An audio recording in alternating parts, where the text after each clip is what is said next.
नमस्कार प्यारे बच्चों, चलिए आज हम भाषा माधुरी का अपना पाठ शुरू करते हैं जो हमने पहले किया था कल, जिसका नाम है चतुर चीकू। तो कल हमने क्या पढ़ा था? चीकू किसका नाम था? एक खरगोश का, जो बहुत ही चालाक था।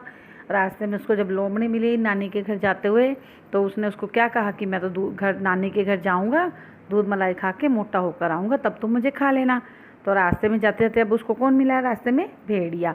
तो सबसे पहले आप डेट डालिए इस पेज के ऊपर, और उसके बाद अब आगे शुरू करते हैं लाइन के आगे से। तो ये है, भेड़िए ने उसे पकड़ लिया। अब भेड़िए ने उसे पकड़ लिया, उसने कहा मुझे छोड़ दो। भेड़िया बोला क्यों? चीकू ने बोला नानी के घर जाऊंगा, दूध मलाई खाऊंगा, मोटा होकर आऊंगा, तब तुम मुझको खा लेना। भेड़िए ने भी बोला कि मैं तो तेरे को खाऊंगा। तो उसने बोला कि जब मैं नानी के घर से आ जाऊंगा तब तुम मुझको खा लेना। भेड़िया बोला मेरे साथ धोखा नहीं करना। चीकू बोला तुमसे धोखा करके मैं कहाँ जाऊँगा, 1 महीने बाद मुझे यहीं मिलना। और इस तरह चीकू बचता हुआ नानी के घर पहुँच गया। अब चीकू ने उसको भी चकमा दे दिया कि नहीं नहीं, मैं तुम्हें धोखा थोड़ी दे रहा हूँ, मैं आपको धोखा देकर कहाँ जाऊँगा, मैं 1 महीने बाद फिर से आपको यहाँ पर ही मिलूँगा। अब अगले पेज पे देखिए क्या होता है। चीकू को देखकर नानी बहुत खुश हुई।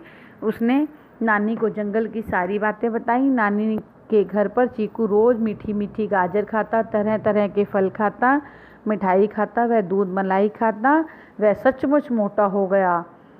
एक दिन उसने नानी से अपने घर जाने के लिए कहा। नानी रोने लगी। चीकू ने नानी को अपनी चाल बताई, वह मान गई। उसने चीकू के लिए एक ढोलक मंगवाई। उसने एक पुड़िया दी। ढोलक में बैठकर चीकू अपने घर चल पड़ा। तो अब क्या होता है कि चीकू कहता है कि उसने नानी को आके बताया कि रास्ते में मुझे लोमड़ी मिली, भेड़िया मिला, मैंने उनको ऐसे ऐसे बोला। तो नानी बहुत खुश हुई, उसको पता था कि वो बहुत चालाक है। तो नानी के घर रोज़ सच्ची में वो मीठी मीठी गाजर खाने लगा, फल खाता, मिठाई खाता, दूध मलाई खाता। जैसे आप भी अपनी नानी के घर जाके मस्ती करते हो ना, तो इसने भी खूब मस्ती की और वह सच्ची में मोटा हो गया। तो एक दिन वो नानी को बोलता कि मैं चली जाऊँ, तो नानी बोलती कि वो रोने लग जाती है कि रास्ते में इसको कुछ होना चाहे। तो चीकू से अपने चाल बताता है कि मैं ऐसे ऐसे करूँगा, तो वो मान जाती है। तो चीकू ने एक ढोलक मंगाई और उसकी नानी ने उसको एक पुड़िया दी। तो उस ढोलक में बैठकर चीकू अपने घर पर चल पड़ा। आप देख सकते हैं नीचे ढोलक बनी हुई है ना। तो क्या होता है आगे, ढोलक लुढ़कते लुढ़कते जंगल में पहुँची। उससे पहले भेड़िया मिला। ढोलक देख कर वह उसके पास पहुँचा। ढोलक में से आवाज़ आई, चल मेरी ढोलक टिम्बकटू टिम्बकटू भाई टिम्बकटू। ढोलक चल पड़ी। तो रास्ते में उसे क्या मिला? सबसे पहले भेड़िया मिला। तो उस ढोलक को देखकर उसके पास पहुंचा। ढोलक में से वो आवाज़ करने लग गया, चल मेरी ढोलक टिम्बकटू टिम्बकटू भाई टिम्बकटू। और ढोलक चली जाती है। भेड़िया देखता रह जाता है कि ये आवाज़ कैसे आ रही है, ढोलक कहाँ जा रही है। इस तरह से चीकू बचता हुआ अपने घर के पास पहुँच गया। लोमड़ी ढोलक को देखकर उसके पास गई। ढोलक में से आवाज़ आई, चल मेरी ढोलक टिम्बकटू टिम्बकटू।